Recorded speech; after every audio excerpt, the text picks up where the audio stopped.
phải mở hộp ra, mình sẽ review các bạn xem nha. Đây là rồi AirPods Pro.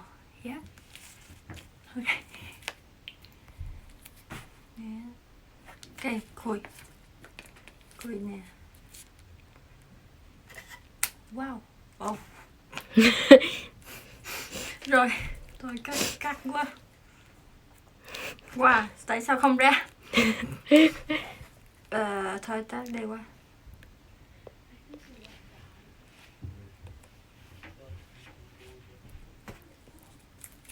Xé luôn trời. Yeah, it's fine. It's just a film. Wow.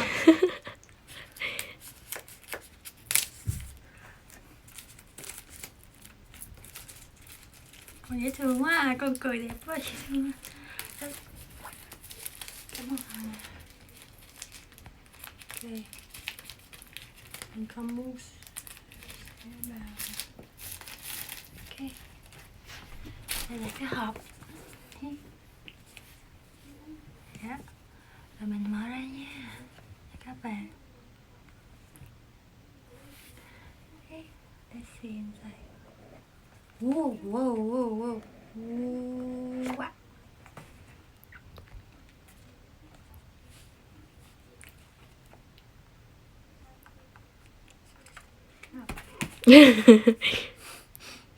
Thơm quá ta. Mùi mới, brand new. Smell something brand. Thì bên trong này là giấy. Còn có này.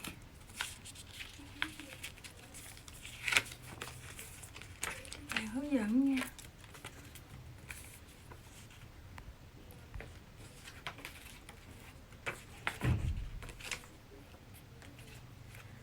Ok, đây bạn hướng dẫn. Cái này. Ok. Yeah. Mấy tờ luôn. Rồi.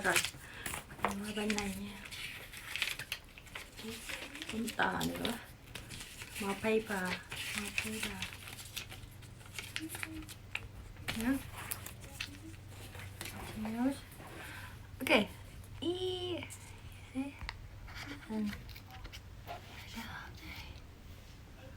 Tên bắp bông. Yeah. Mình sẽ tháo cái này ra nha. Về đằng sau có cái lỗ, thêm mặt đằng sau nữa đây. Wow.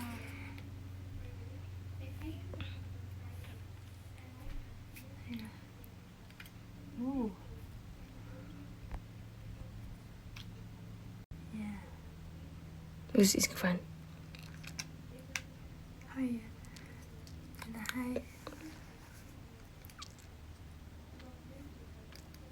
Bên trong.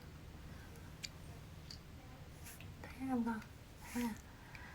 Rồi. Đây. Hello. Gắn vô. Wow, nhỏ xíu à. Có left right á. Left and right. Ok. Gì? Bỏ vô này. Lấy ra cái hộp như thế này. Cái hộp bên trong như thế này. Cái này vậy đây. Cái tên. There's wireless charging as well, isn't it? It's wireless charge. Yeah. So you can do both, phải không? Yeah. Cái này mình có thể wireless charge plug it in to charge or wireless charge. Is there anything else in the box?